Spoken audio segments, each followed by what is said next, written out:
All right, we saw Rahul Gandhi's newfound aggression there in the parliament. I'm going to quickly cut across to Maushmi Singh, who's been tracking all those developments right from the Congress party, their take on the Pegasus issue and a lot more. Maushmi, over to you. Thank you, Nabila. Viewers, in this special show, we are going to take you through the political standoff between Rahul Gandhi and the Modi government. A day after his fiery speech in the Lok Sabha, Rahul Gandhi has headed to Chhattisgarh.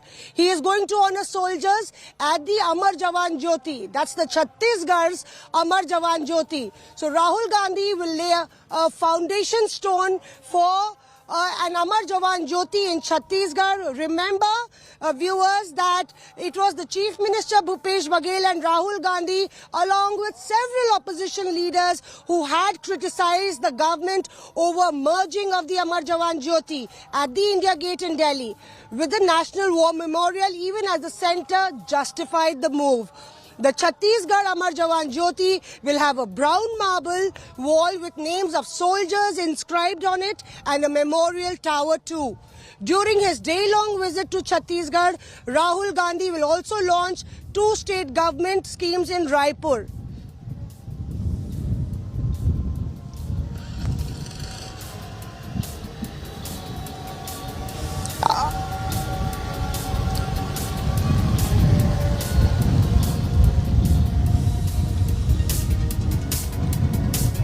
All right.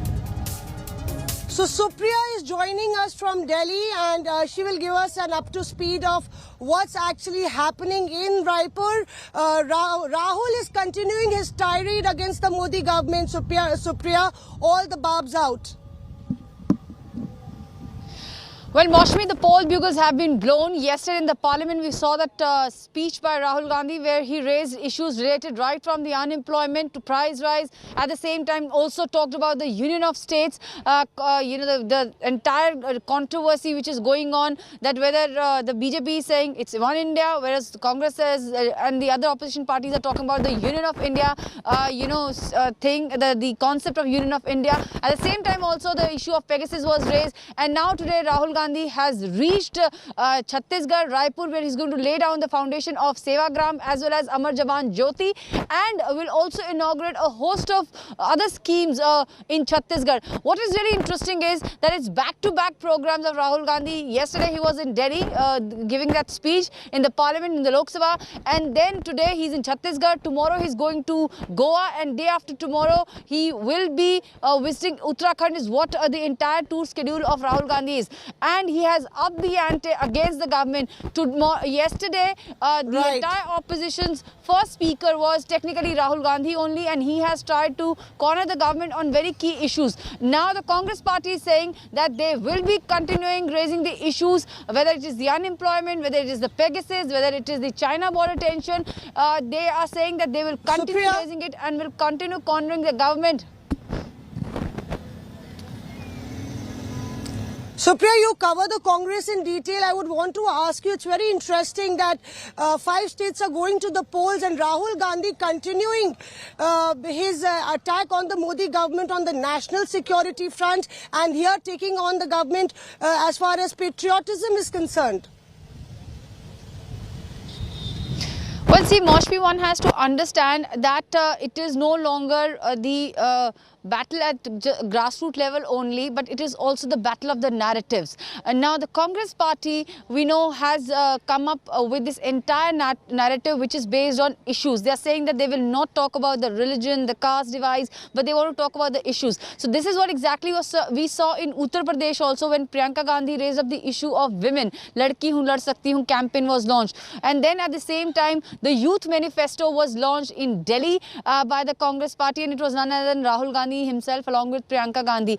So Congress is saying that they are raising the issues. They have raised the issue of national security. Yesterday we can see that in that 45 minutes long speech of Rahul Gandhi, at least 10 to 15 minutes were dedicated to that of the situation which is happening across the borders of India. He raised in detail about the China. He even went ahead and said that we all are nationalists and we have to now start talking about what is happening at our borders. So one thing is for sure, that Congress Congress party has started building up the entire narrative to corner the government, and this is just the beginning. This is what the Congress sources are telling us, that this is just the beginning. The entire narrative will pan out till the crucial election of 2024 Lok Sabha. So this, what we are seeing now, is just the beginning of what lies ahead. Thank you, Supriya, for that update. Very interesting to see whether that narrative actually clicks for the Congress in these upcoming assembly elections. But let us take you through what happened yesterday. Now, Rahul Gandhi, in a fiery speech in the Lok Sabha, attacked the Modi government on key issues, on the foreign affairs, on employment, on the Pegasus row, and it created a lot of furore, reactions, allegations and counter allegations. Watch this report to get you let us take you through all the details.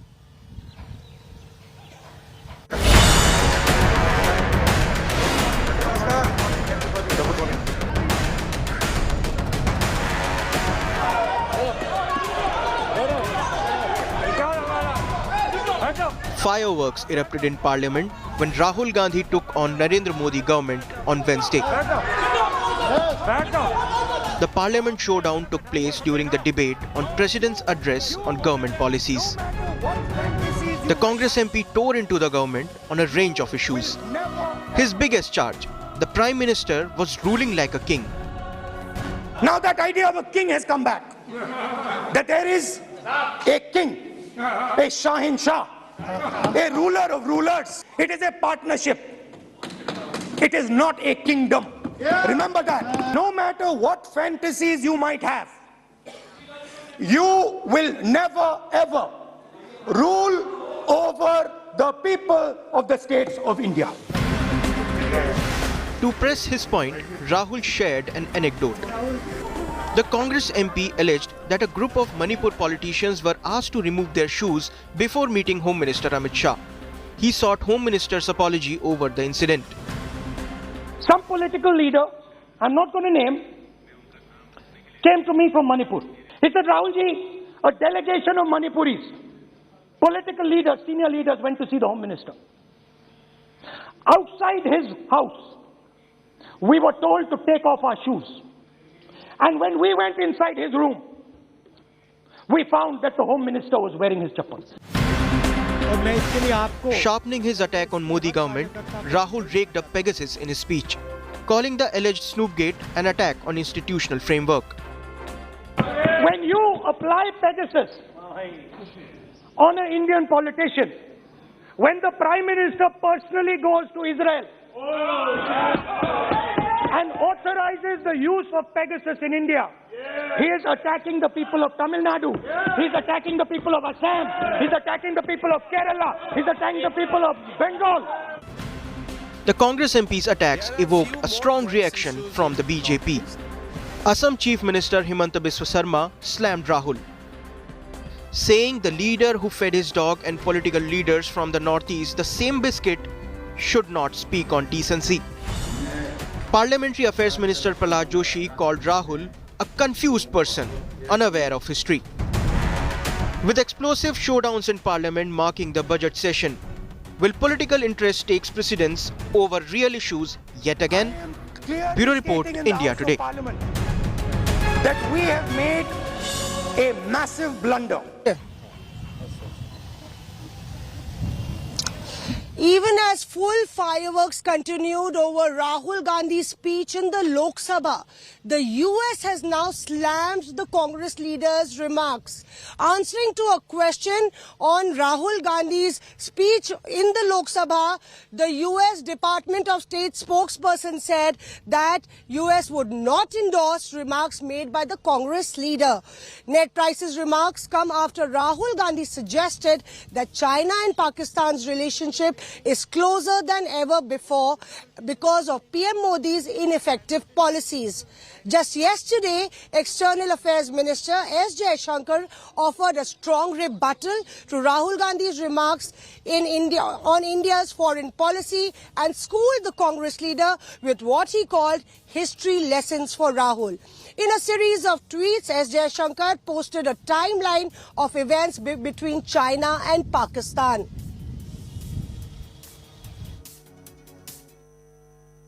Do not be under any illusion.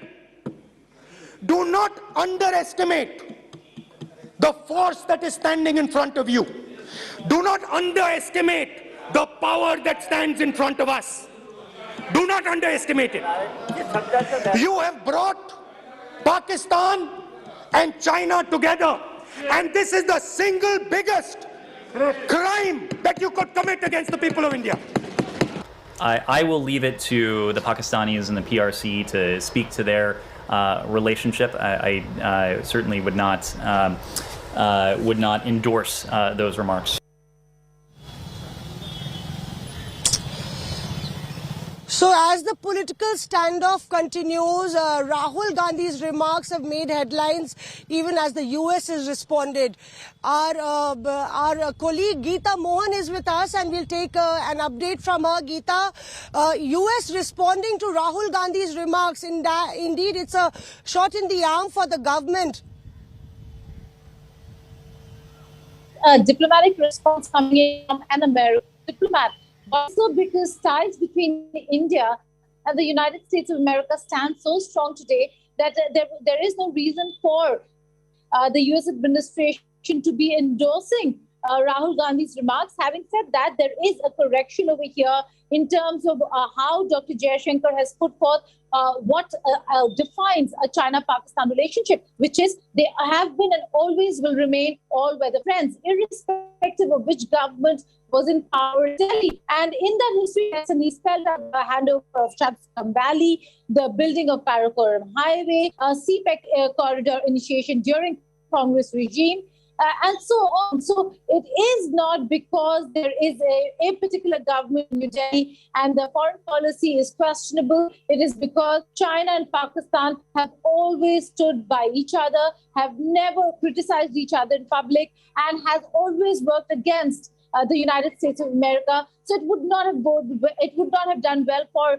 Washington DC to criticize or endorse Rahul Gandhi's remarks at a time when India and the United States of America are cooperating against that very same aggressive power called China. Absolutely, Geeta, and there Geeta getting us up to speed with what's happening over Rahul Gandhi's speech. Well, in between all this, even as the opposition and Rahul Gandhi in specific are taking on the Modi government as far as Chinese stance and aggression is concerned, the China Galwan lies of hiding its mammoth Galwan death toll has been busted yet again. An Australian report has claimed that People's Liberation Army lost at least 9 times more soldiers than its official count of 4 in the Galwan 2020 clash. According to the news report, at least 38 Chinese troops drowned while crossing the fast-flowing river in darkness and bone-chilling cold after being chased by the Indian troops from Galwan. The research is prepared by a group of social media researchers after a year-long investigation into the Himalayan clash that took place between India and China. China repeatedly refused to disclose its total casualties, but in February last year, it announced posthumous medals to 4 of its soldiers who died in the Galwan clash.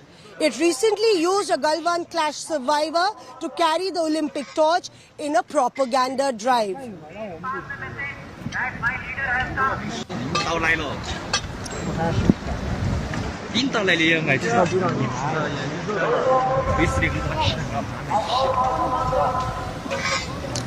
Now, whistleblower Australian journalist Anthony Clan has done an entire investigation, a year-long investigation, and India Today spoke exclusively to the journalist to find out the details of this report. Watch this report. Akshata will take us through this.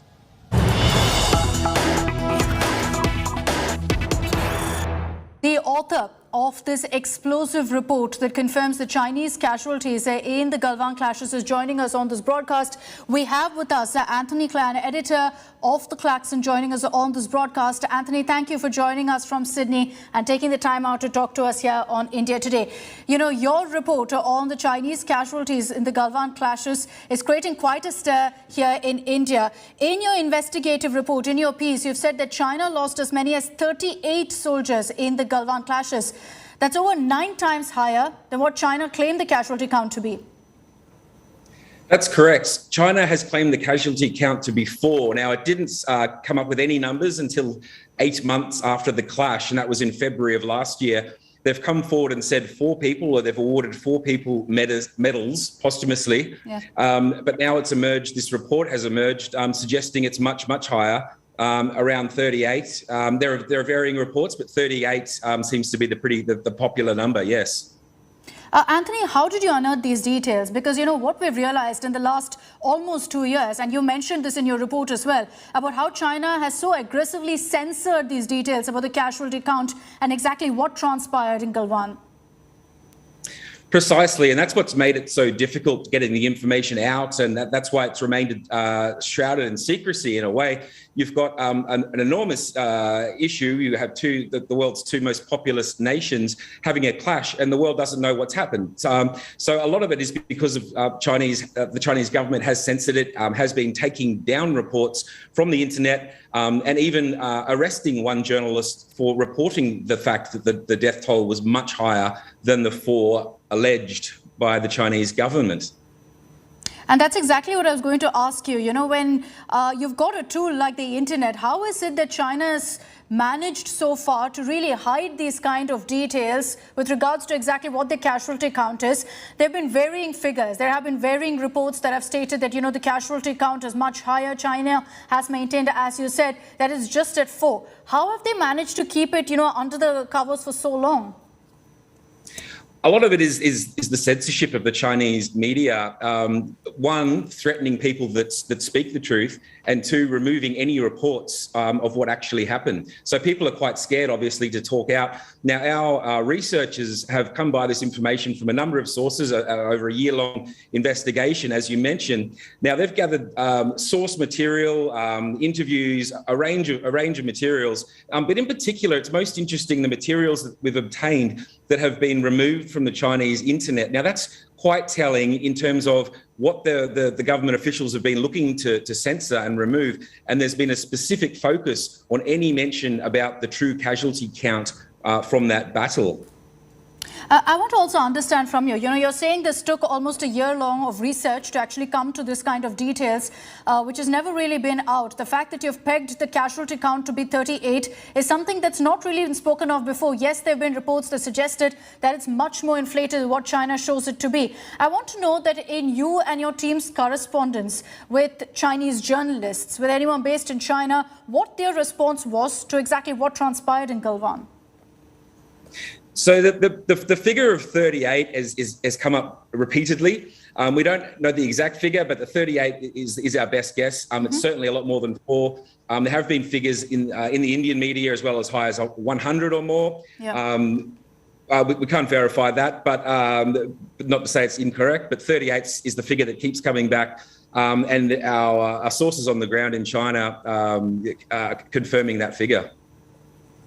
Also, Anthony, in your mind and in your view, do you think that China will ever admit to, the exact scale of damage that they suffered in the Galwan clash in 2020? I don't think so.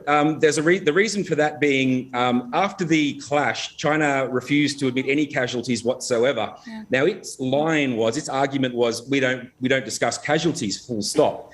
But there are a couple of officials that did, and they did admit that there were casualties. Now, they've mentioned these 4 deaths, but they've also given awards to these medals to these 4 soldiers, 2 of them very senior. So they haven't necessarily ruled out more, but they're certainly not. They're certainly indicating that there's no more, at least. So I suspect they won't. It is very interesting that they came out with the names of these 4 soldiers on February 19th of last year, which was 8 months after the incident. So the question is, why have they come out so much later? Presumably they've come under pressure and they've thought they've had to say something because people are asking too many questions and it's just not going to go away. You know, Anthony, I can only imagine how difficult it was for you to compile this report, considering how, China blocks and stonewalls any attempt to get details on the Galwan clash. And that exactly is, what I want to also talk about. The fact that 2 years on, there's still no clarity on exactly what the exact death toll is here. In your view, what do you think it really speaks about the Chinese regime itself? Well, quite clearly, it's concerning. If there's been a battle, China's come out and said it's not to blame. It blames India and India blames China. But this begs the question, if China's telling the truth in this and it bears no responsibility, then why isn't it coming completely clean on the matter? So in the absence of China coming out and saying what's actually happened, it's more difficult to believe their version of events. And finally, Anthony, considering all the secrecy, the kind of hiding of death toll that China has been doing, how do you think it sets like a dangerous precedent to almost, internationally? The fact that something as serious as a clash between India and China has been covered up to this extent, and Galwan clashes, in fact, time and again has been used as propaganda by China. Indeed, and it speaks to a much bigger issue. I mean, we've seen China acting aggressively in the South China Sea and, of course, towards Taiwan. So these issues, as we know, the Chinese apparatus is exceptionally good at covering issues up. So the question begs, of course, how much is being prevented, how much information is being held back from the Chinese public, but more importantly, how much in the future potentially will be held back regarding future skirmishes. So that's obviously a major issue, a major security issue for other nations. Absolutely. Anthony, I appreciate you taking the time out and joining us here on India Today. Thank you for giving your insights also on your report. Anthony Klander has reported extensively on what exactly transpired in Galwan in 2020, confirming that China has very much downplayed its casualty count.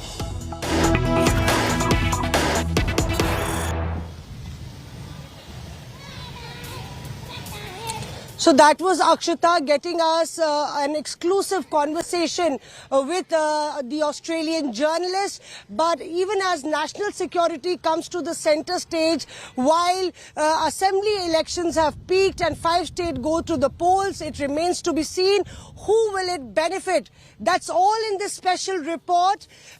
It's time for a short break. Do keep watching India Today for news and updates on the other side.